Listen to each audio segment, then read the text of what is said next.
Hello, ladies and gentlemen. Welcome to the Game Hub. I'm your host, GamerK. September is finally here. That means back to school season is here. Cool weather is going to start coming for people who live in Canada, like me.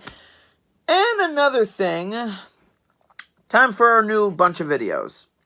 First off, I want to say that this wall will no longer be blank after this video, because I can finally start putting up my artwork that I have. Now, for this week's video, I'm doing something a little different. Normally, I would do a top 13 list, a DLC review, a game review, something like that. And very rarely will I try not to laugh or try not to sing challenge. Very rarely will I do those. So I decided to take a look at a show I've loved since I was a kid, Power Rangers. And for the beginning of this year, I've been watching the Super Sentai. For people who don't know, Power Rangers, like many things in the world, originated in Japan. But it was called Super Sentai instead of Power Rangers. Now, obviously, from going from Super Sentai to Power Rangers, there was a bit of things needed to change. Themes of the show had to change to fit the American, aesthetic. I'm not 100% sure on that, because they had to change some of the villains. A good majority of the villains in Power Rangers weren't in Super Sentai, such as Lord Zed, Lothor, Mesogog, Snide and Heckle, Sledge.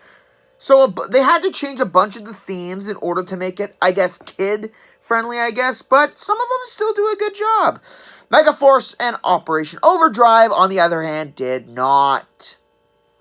Now, I haven't watched all the Super Sentai, because that's like 40 shows going back years, and I'm a binge watcher and everything, but I don't have that kind of time. But I've been watching the ones that haven't been turned into Power Rangers yet. Except for the one that Dino Charge was based on. I watched that first, and then I'm starting to watch the Power Rangers that I haven't watched now. And for those of you who don't, again, know, the way Power Rangers has been going has been out of order for what the Super Sentai did, because where Beast Morphers would be, Go Busters was before Dino Charge and Ninja Steel, so they kind of flipped the script a couple times on that, which is very confusing for some people, but they still do a good job with what they can do. And after watching 5, and I'm on the one that's on this year, I'm a little worried of how they're gonna transcribe these ones into English. Hence this video. Not in consecutive order, I will be doing my opinion on how a Power Rangers series can be compiled based on the remaining Super Sentai that have not been dubbed. Now, I want everyone to know, this is an opinion video. I'm not basing this on any facts that I know. Some things I know, but it doesn't really affect this one much. And if you agree with my opinions, that's great. Comment below. If you have your own opinions, that's great too. But this isn't my opinion video, based on what I think could happen.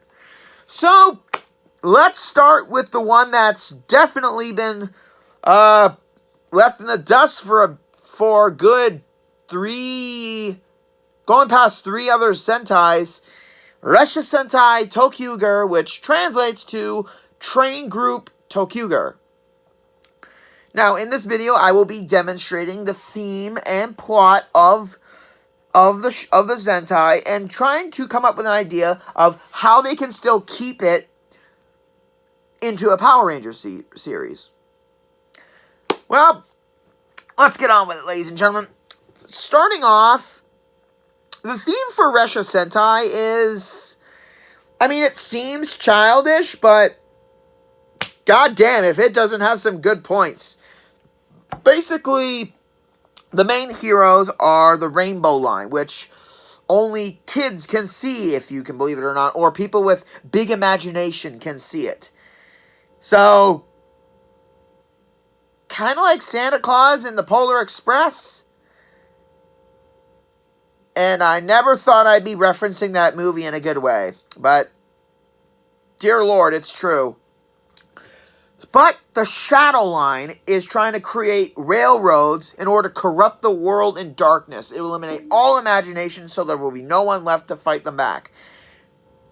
Now, the villains of the Shadow Line are very interesting, to say the least. They have a distinct style of aesthetic for the design. We've got General Schwartz, Baron Nero, and Lady Noir.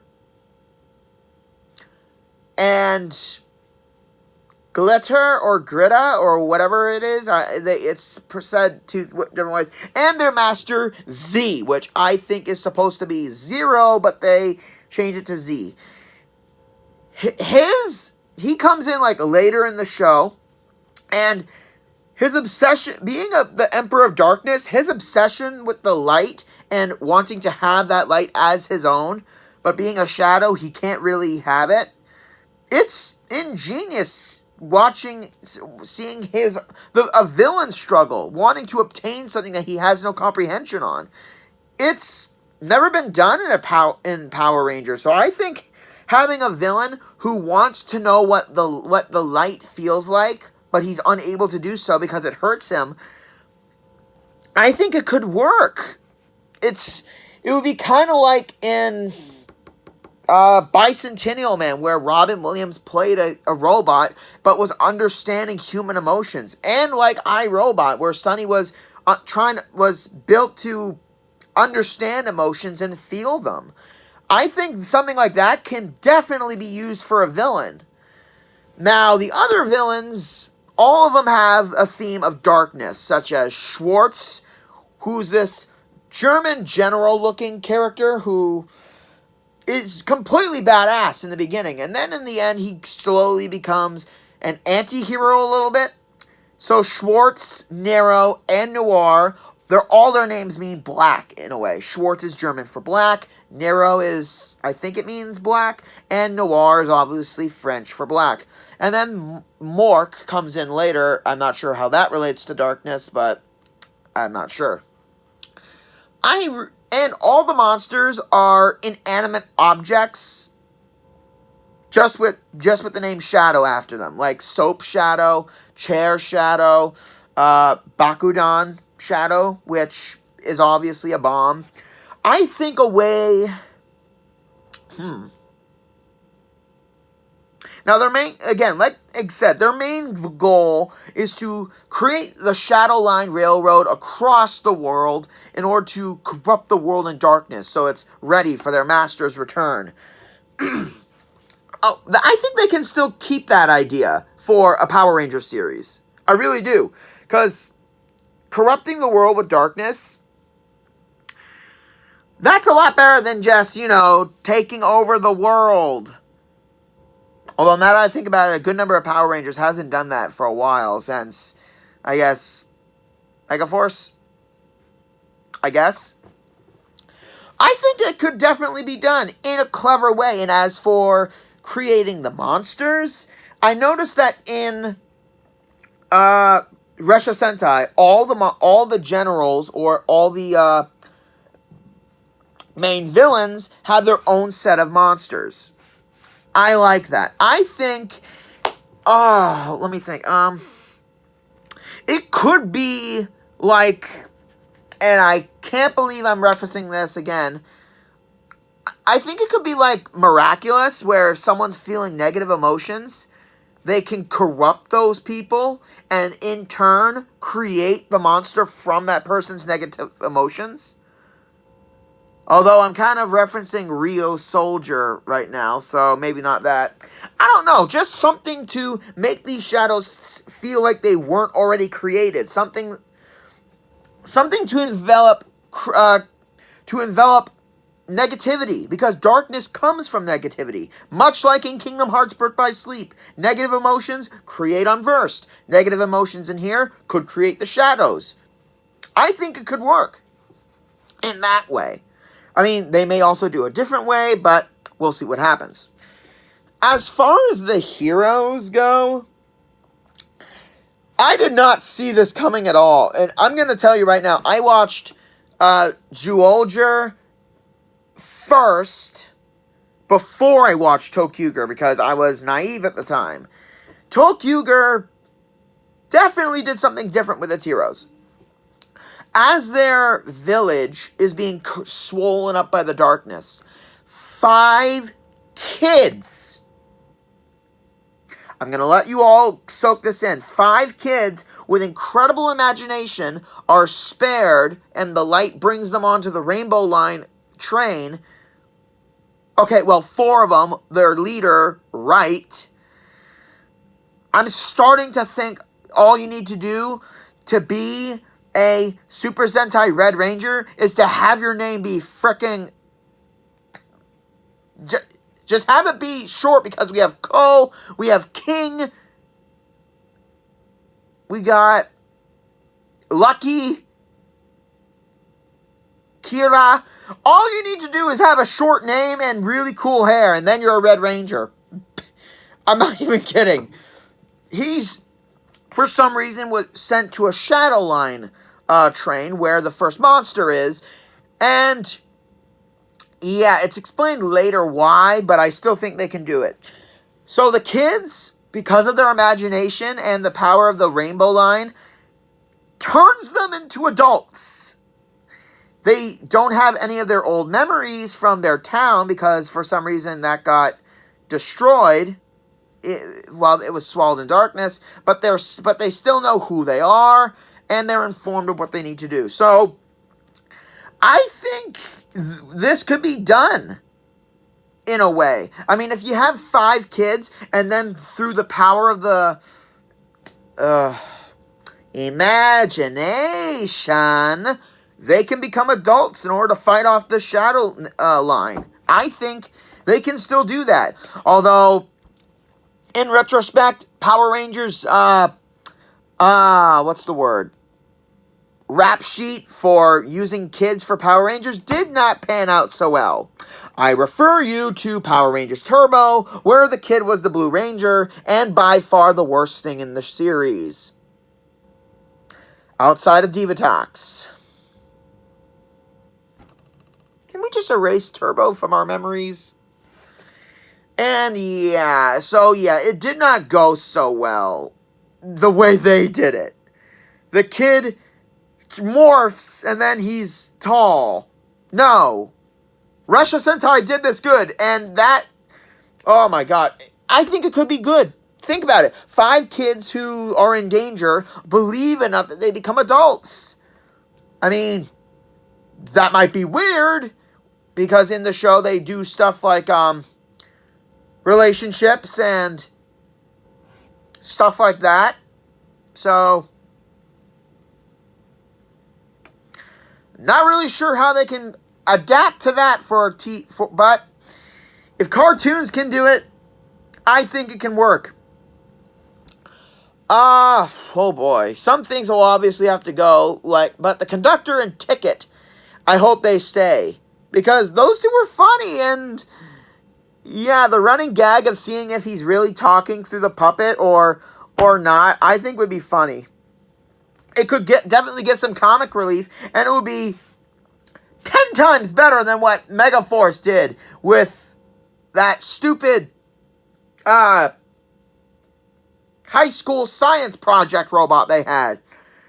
And the 6th Ranger is definitely going to be great, because for the first time ever, we get an Orange Ranger. For people who are saying, but didn't they have one in SPD? No, that was a fantasy, and it wasn't really real. I double-checked my sources on that. Never in the history has there ever been a Red Ranger until Toqger and then Toqger. No, wait, not Toqger. Q-Ranger. Those are the only 2 to have Orange Rangers, which is because we need Orange Ranger in this rainbow right now. So in the Sentai, the Orange Ranger used to be a shadow who looked like a great evil cowboy, and he created rain to eliminate a kid's joy. That's one thing I forgot to mention. Every single shadow, all of their abilities have something to do with causing misery. Always causing misery, because that would envelop the area with darkness, and it would power them up. For example, oh, let me think. Like a saber monster means at a certain time, everyone has to fight, even though if you don't want to, which isn't a good example. I'm trying to rethink of another example. Anyway, any type of monster that would eliminate happiness. So anger, sadness, something like that is always the theme for any type of shadow, which I think will definitely work. So yeah, this one, I can't remember his real name, but they give him a new name because he turns into a human after seeing a rainbow after one of his storms. He starts to think maybe there can be light for him. So he makes a deal with the Rainbow Line in order to work as a construction guy. And I'm going to tell you right now, he is so cool. Just the way he fights, and his Zord, the Bill Dio, is like a giant construction train. It's just so massive and cool. And I think when he comes in, I mean, obviously he's not a kid like the rest of them, so maybe he's I don't know how they can do it for an English Power Ranger. Maybe they can still do the thing like he used to be a shadow, but because he rebelled, he was cast out, and he managed to get away from the shadow line, and now he wants to make up for all the wrong he did. You know, something like that. I mean, I think Power Rangers has done something like that, but, you know, I think it would be a cool idea of how to introduce the Orange Ranger. It could work. Now, as far as a name, I'm thinking Power Rangers... Power Rangers Railway would sound stupid. Honestly, a name hasn't come up to me for this, but... you know what? I've said my piece with... and how to make the monsters grow, because if I see one more freaking laser beam, I'm going to lose it. I'm not kidding. 3 different Power Rangers in a row have done lasers. Let's see. Super Mega Force did it. Dino Charge did it. Ninja Steel did it. I'm tired of the laser beams. Come up with something original. Well, considering their shadows, how about if... you know what? Just do what Jungle Fury did. The Dark Jungle Fury and Samurai did. All the darkness gives you power, and the minute you're destroyed, you grow. Because I'm tired of the laser beams. I know Beast Morphers hasn't done a laser beam. They just morphed the monsters that were destroyed into bigger robots. But whatever they decide to do next, if there's one more laser beam to make them grow, I am going to lose it. Because we don't Death Star people to grow, make them grow. Enough is enough. Bring back Scroll of Empowerment, Hydro Regenerator, even Magic Beans from Wild Force would be good. Oh, just something original, please. So yeah. Oh, right. Forgot one major important thing that I kind of, before it was revealed in the Sentai, I kind of made a bet, because throughout the show they're trying to find their town, because it was probably swallowed by darkness. Yeah, that's where the main shadow line is. I called it immediately. So I think that, I mean, that could be something they could do, or maybe not. I think maybe get 5 kids from different areas and have them be collectively together, because I'm really tired of everyone being from the same damn high school. Have some variety of people, please. I think it would be great. So yeah, that's just my opinion on how Resha Sentai Toqger can become a Power Rangers. My theories are somewhat all over the place, but this is what I got after watching the show and after seeing where Power Rangers has been going now. I do think these ideas can definitely make this Power Rangers series really cool and interesting for kids. So, yeah, that's all I got for this video. Hope you enjoyed the video, ladies and gentlemen. Like, comment, subscribe down below. Join me later this week as we go to an old version of an old video game where with great power comes great responsibility, especially if you're being 4 different Spider-Men. This is GamerK, logging out.